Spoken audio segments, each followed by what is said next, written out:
Hello, everybody. This is my first back to being my first vlog, if you will, specifically on Pot Limit Omaha.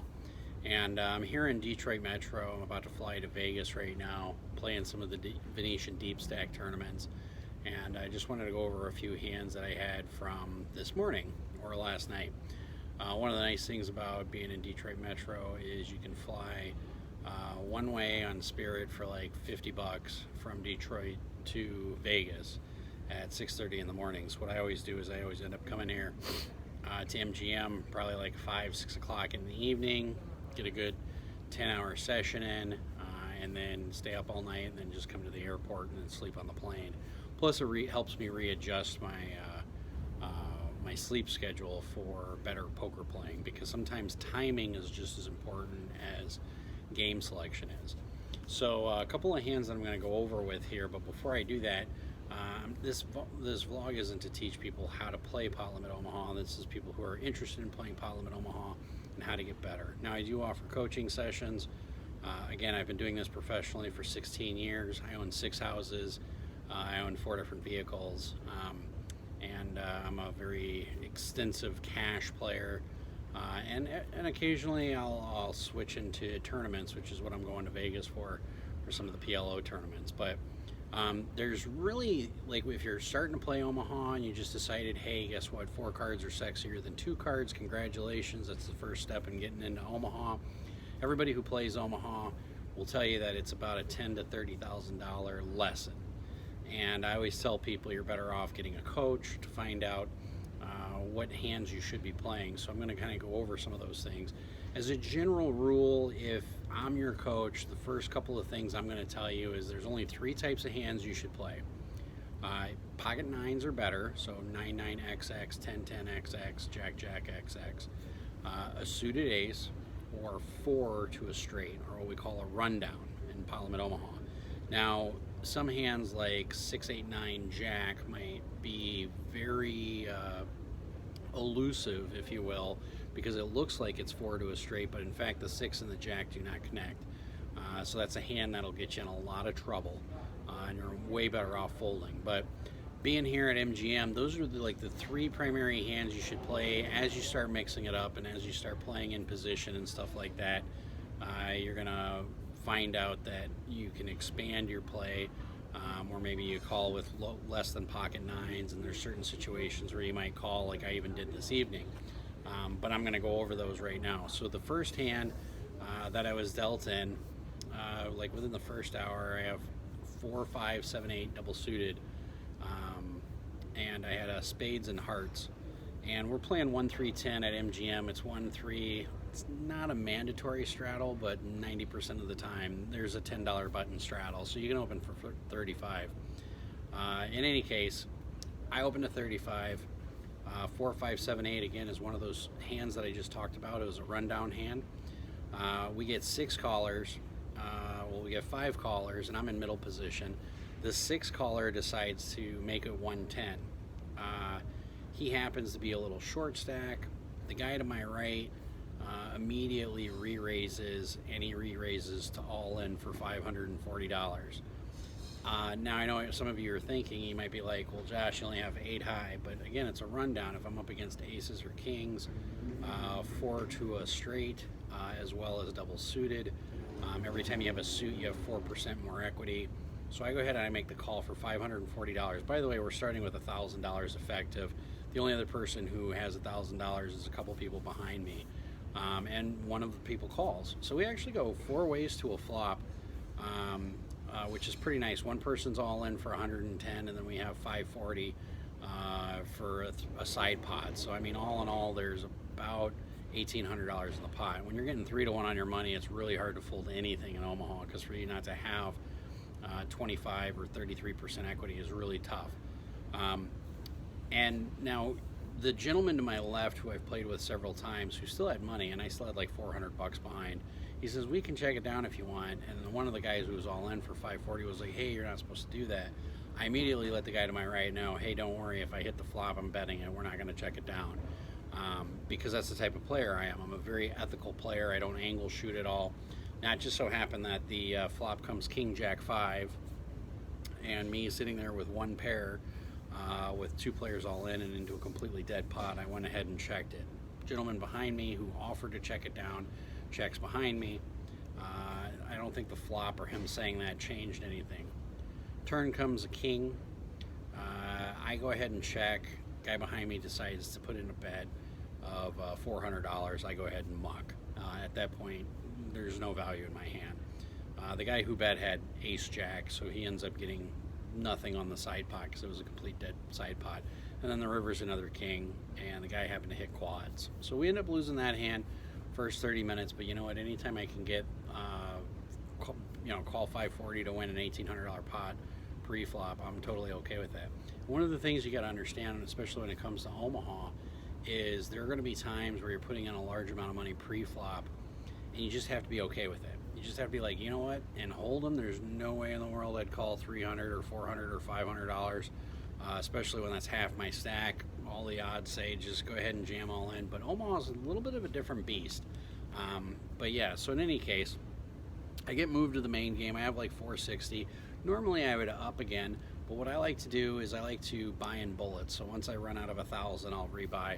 Plus it allows me to play a little bit more loose aggressive in case I'm on a draw, because it doesn't cost me $1,000. It might only cost me $300 or $400. So the very next hand I get involved in, when I get moved to the main game, and when I get moved to the main game, there's a guy with like $5,000 there, and keep in mind it's $1,000 max buy-in, $300 minimum, and there's a couple other people who've got like 2,000 here. I got 460, so I look down at a hand, king 3, 4, 5, double suited, both with clubs and diamonds, king high club draw, and it's not exactly a great hand, but again, I'm a short stack, just brand new to the table, so they have no idea what my image is. Playing 1, 3, 10 with the straddle, I go ahead and make it 30. Guy behind me calls. I'm in under the gun +1. The guy on the button decides to raise or to 3-bet to 120. Two people call in front of me. One's under the gun, one's the big blind. I go ahead and oblige. I go ahead and make the call. So we go 4 ways to the flop for $120, and the flop comes deuce 4-9 with 2 spades and 1 club. And at this point, I've only got like $300 left, and there's already 480 in the pot. The first player just decides to pot it, just rip it, 480 pot. It's a really strange way to bet it, but he's, when he does that, it tells me that on a deuce 4-9 board, he either has a set of nines or he's got a nut spade draw. He could have like ace 3-5, and I'm drawing really thin. But I'm like, he's either got like a set of nines or an ace high spade draw, and he just wants to take it down. Guy in between us folds. I go ahead and make the call for all in. The guy behind me ends up calling. So we go to a turn. The turn's an ace of hearts. So now I have the stone cold nuts, but I'm all in. It goes check, check. And then the river ends up being an 8 of hearts. And the first player who bet 480 on the flop decides to go ahead and bet 200 to put himself all in. The other guy goes in the tank for a really long time. He has king, king, queen, queen with king high spades, and he's like, oh my god, there's like $1,800 in there. I'd kick myself in the morning if I didn't call. So he goes ahead and makes the call. Really loose call, super loose call. When you see that on a table where somebody's calling with kings and there's an ace on the board and they have one pair, just buckle up, buttercup. You're going to get beat in some hands, but you're going to get it back in the long run. In any case, the other guy had ace 8, which is what I put him on when he ended up checking the turn and then betting the river. I thought he had 2 pair, a really strong 2 pair. So he wins the side pot for $400, and then I win the main pot, which is like $1,600. So now we're $1,600 effective. About an hour goes by. Probably like 2,000 effective. I'm just chipping up a little bit here and there. Brand new player sits down. He's got a beverage in his hand. He's very, very inebriated. I can tell that. First hand he sits down in, he opens up and pots it under the gun to like $55. Or there's the button straddle, small blind, big blind calls, and then he opens for $50. There's 4 callers, and I go ahead and call. And I've got ace 10-10 jack with a suited ace with hearts.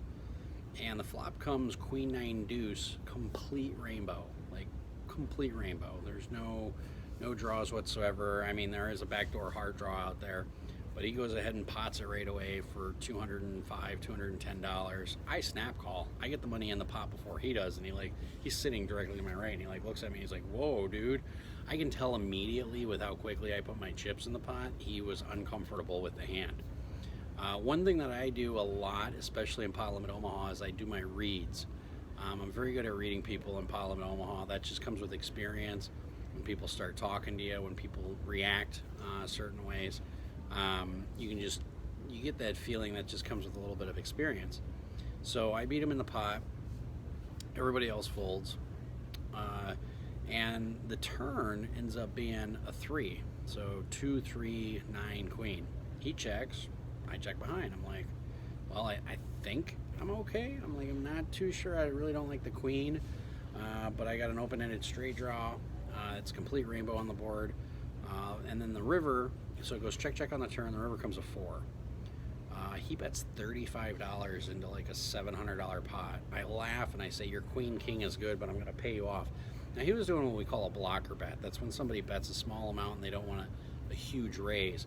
It could also be a blocker bet to induce a huge raise. Like the guy could have the stone cold nuts and bet 35, hoping I come over the top and make it like 250 or 300, and then he comes over the top and then I just muck it. Well, instead I just called. All he had was a pair of 4s, like literally just king jack 4x, and he's like, I got a pair of 4s. I'm like, I got a pair of 10s. So we end up scooping that one. We're a little fortunate on that one. Now a couple hands later, same crazy guy. He opens it up to 55, and we go to the flop 5 ways. So he's under the gun +2, I'm under the gun +3, so I'm in middle position. The button calls, and in pot limit Omaha, you're going to have a lot more multi-way pots. Matter of fact, we had a $510 a 6-way pot pre-flop with action behind, with some of us having $2,000 or $3,000 behind at one point.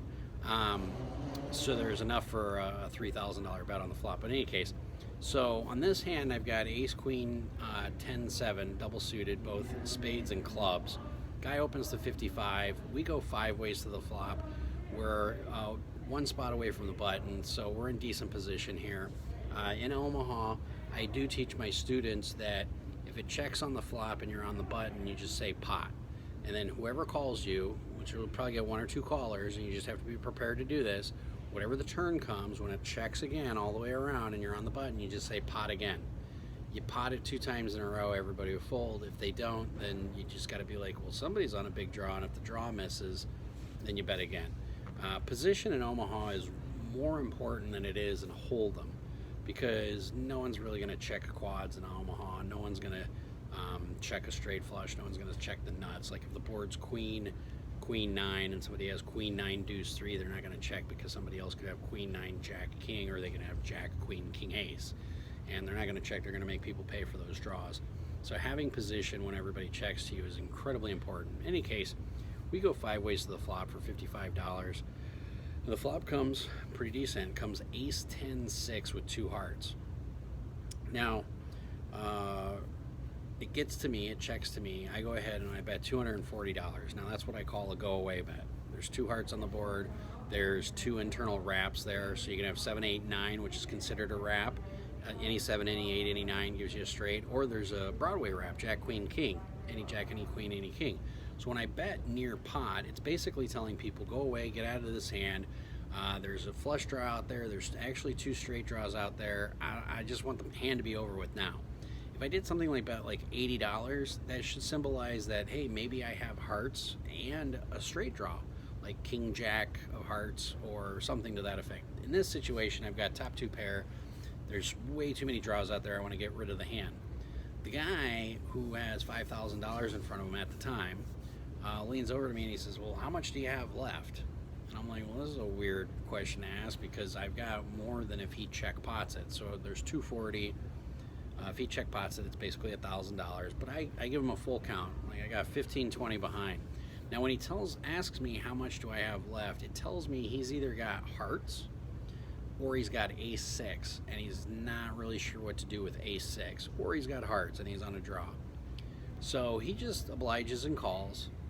Turn comes a 6. Not the worst card in the deck, but it's a 6. Pairs the board. There's still 2 hearts out there. He checks, and at this point I'm going to slow down a little bit. just in the event he does have ace-6, so I go ahead and check behind. Now the river comes a 6. Still no hearts out there, so there's 3 6s out there. Now even though I have ace-10, I do not have a full house, as all you Omaha players know. Instead, I have ace-queen high. So the guy grabs his whole stack of green and puts it out there, and then only bets $200, which tells me he really wanted to bet a larger amount, like 800 or pot or something, to tell me to go away. But he ends up only betting $200, which again is what I call a blocker bet. Now when he bets $200, I'm like, he's either got hearts and my ace high is good, or he's got like ace-6, and he's just really taking me to Value Town. So I decide I'm going to be his payoff wizard. The way he put his chips out there, I just kind of felt like, dude is weak. So I go ahead and I make the call, and he has jack high. He had jack 10 XX with jack high hearts. So he wasn't even calling me with a nut heart draw, but he probably read me on my bet sizing saying, oh, this is a pot, just get out of it. I don't want you here any longer. And that's my guess. So we ended up taking that pot down. Decent sized pot. It was over $1,000. The next hand I'm going to go over with, this is kind of a different one. And I'm going over these different hands for different reasons. It's to show you the different ways of value betting in certain situations. So I have ace, 8-9, deuce with 3 spades. And again, the guy directly to my right happens to be a crazy maniac who just keeps raising. And I like to raise a lot too. The problem that you run into in Omaha is if you just limp for $10 and there's 7 callers, and say you limp with like 5-5, 9-9, because the 9s are one of those hands you can play, and the board comes 5-10 jack, complete rainbow. You never, ever, ever know where you're at. Somebody could be sitting with pocket 10s, somebody could be sitting with pocket jacks, and they just limp too. Those are hands that are going to cost you the most amount of money. Like, one of the biggest lessons I teach people is raise pre-flop, bet on the flop, even if you only have one pair, and I'll get into that in a little bit, because you don't want a bunch of limping, because it's really hard to put people on a hand. Sometimes betting on the flop or betting pre-flop gives you more information than you think, because it eliminates some of the field and how people call. So in any case, I have ace, 8, 9, deuce with 3 spades. It's 50 pre, I call. There's 4 callers. I'm in middle position again. Flop comes 10, 7, deuce, complete rainbow. So I flop bottom pair with an open-ended straight draw. Crazy guy just leads out and bets pot.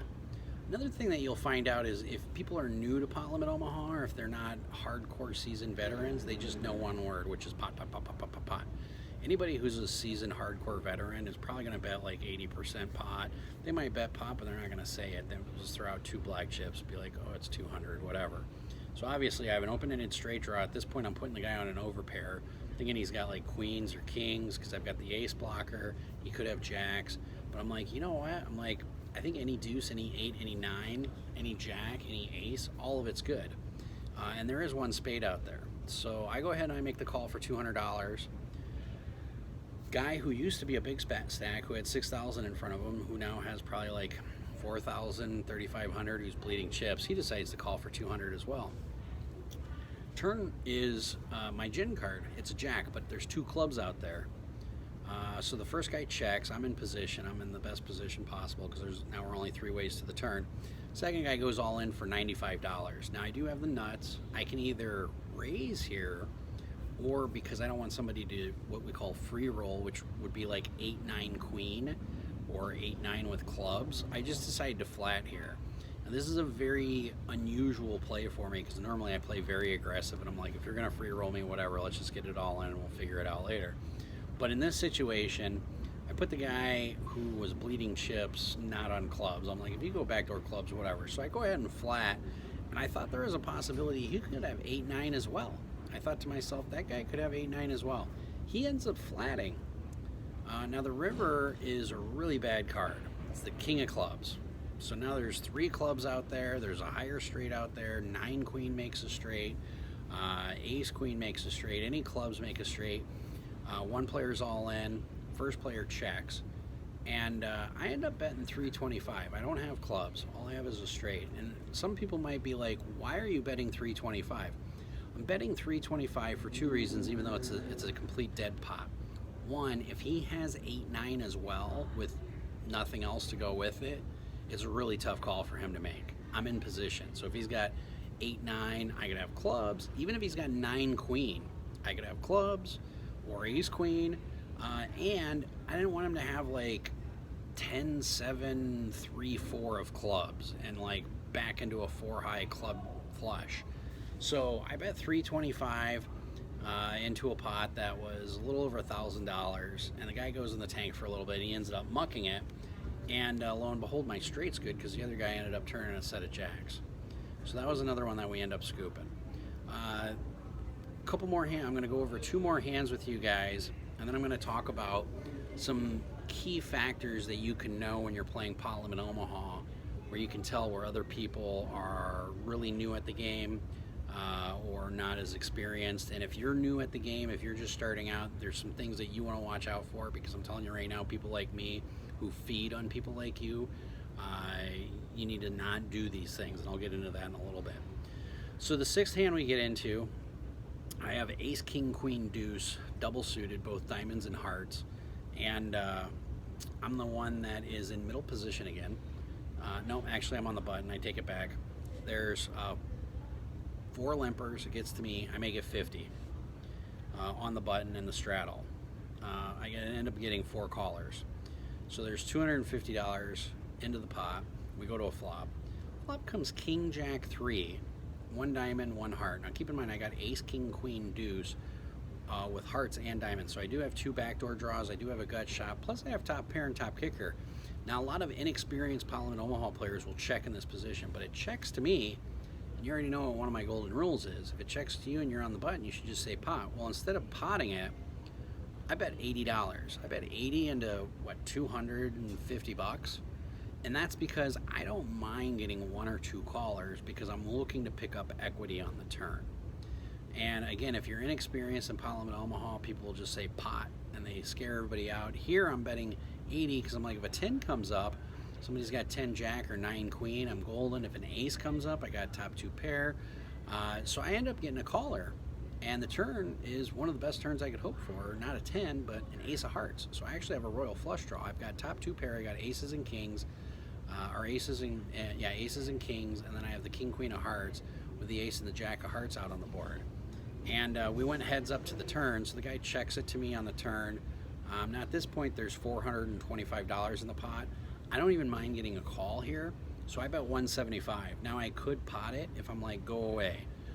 But considering I have top 2 pair, the nut flush draw, I still have a straight draw, I'm like, even if he's got a set of jacks, he can't feel comfortable about an ace and a king being on the board and 2 hearts. If I bet 175, he can call. If I don't catch up, it can go check, check, check, check, river, and then I have top 2 pair for showdown. So what I end up doing, I bet 175 and the guy goes in the tank for a little bit, and then he ends up mucking the hand. My guess is he probably had like jack, queen, X, or king, queen, X. He was a pretty loose caller. He didn't mind calling $100 with 1 pair in pot limit Omaha, but that also showed me that he was a little bit more experienced than most people, because sometimes pot limit Omaha players will see somebody call $100 with 1 pair and they're like, what are you doing? If you're playing against an aggressive player like myself, I play very aggressive, you're going to find that out, that it's okay to do that. So here's the last hand I'm going to go into. This was a really, really, really tricky hand. So I have 6, 7, 8, 10 with suited spades. Or I'm sorry, 6, 8, 9, 10 with suited spades. 8, 10 of spades. It's 1, 3, 10. There's 4 callers. Now it's a rundown hand, so I go ahead and I make it 50. I pop it up to 50. 5 people call. The guy directly to my right decides to jam for 245. Now I have a choice here. I can either blow up the pot. At this point, I'm $5,000 effective, so I'm up about $4 grand. And there's a guy that's got like 3,000, another guy that's got 2,000, another guy that's got 2,000. I'm like, I can blow up this pot, or I can just, let's go to a flop for 245. So I put in the 245, and it goes call, call, call, call. And then this guy over here, who's only got $510, is like, well, I guess I'm all in. So he puts in the all in for 510. Now it gets back to me right away. Now I have a choice. I can, again, blow up the pot. At this point, I can make it somewhere around 2,500, 2,800, basically put everybody on the table all in. Or, because everybody flatted 245 and nobody squeezed, I'm thinking I want to see a flop. Because I'm thinking I have so much equity in this hand 6 ways, I'm okay with that. So I go ahead and call We go 6 ways to the flop for $510. I'm loving this. $510, and there's like almost 3 grand in the pot. Now the problem is no one had $3,000 behind except me. So any pot size bet I can do, if somebody's only got $400 left, it's 400 to win 3,400. They have the right equity to call with just about any flop. Flop's one of the worst flops you can have. King, king, six with 2 clubs. One guy jams all in, everybody mucks. Guy who jams all in's got queens. He wins side pot for a decent amount. And then the other guy who went all in had like king, jack, 8, 3 or something, and turns an 8, and he ends up 6 timesing up. So he ends up going from having like $300 in front of him all the way up to like 2,100. And he looks at me and he goes, maybe I should cash out. And I said, hey, that's a hell of a hit. I'm like, when you can bet 300 and you get all that action and you hit, I said, that's a great thing for you to cash out on. I said, I wouldn't blame you if you got up and walked away. So the other thing you're going to find out about me is I'm very open and honest with players. I'll tell them what's on my mind. I will tell them I hope you go on tilt, you piss away all your chips, you piss them towards me. But I'm also going to tell people, hey, you know what, you look really tight, you should probably go home. So one of the things you want to avoid, especially when you're brand new or getting into Parliament Omaha, because 4 cards, quite frankly, is just way sexier than 2 cards. You want to, it's your instinct as a Hold'em player to look at 2 cards at a time and then 2 cards at a time. When you do that, you are televising to every single player at the table that you're new. So what that means, when I see that, I go, that guy will probably call with second nuts a lot. He's probably going to call with pocket 8s, pocket 7s, pocket 6s, and if there's like a 6-9 king board and I got a set of kings, he's probably going to get all of his chips in, and it's going to be bad against me. Against other players, maybe not so much, but even against the majority of the field, when you start playing Omaha and you start having losing sessions and you start looking at where you're losing, I can almost assure you most of your biggest hands that you lose are pocket 8s or lower. Because again, if the board is 5-10 jack and you flop a set of 5s, what are you hoping for? Running deuces? Basically, everything else kills you. You know, any card above a 5 kills you. And even if a 10 or a jack comes up and somebody's got 10 jack, that kills you too. So one of the things you want to avoid, especially when you first start playing Parliament Omaha, is don't look at your cards 2 at a time and then 2 at a time and then rearrange them. One of the gentlemen that I was playing with had the biggest tell in the world. Every time he had a suited card with another suit, he would rearrange his cards. And then he would look at the flop, and then he would rearrange his cards again, which told me what he had. I didn't have to look at his cards, but there was a few times where he rearranged his cards, and I'm like, man, I think that guy's got a set, just based on how he put his cards up. And sure enough, he had bottom set, and I was just like, wow. So that's one of the things you want to avoid. All in all, MGM is one of the best places to play Parliament Omaha at. They have a 1-3-10 going every day. A lot of times they have a 5-10-20 going. I do game selection where I'll look at the 5-10-20 and I'll look at the 1-3-10. Because right now we're 8-handed, because we're at the tail end of COVID, if you will, or maybe we're just in the middle of it, who knows. But when I look at an 8-handed table and I see 2 people who tend to be a little on the tighter side, I end up choosing the 1-3-10, because quite frankly, like tonight, I was in for 1,000, out for 46.83. So I ended up making like $3,600 in profit.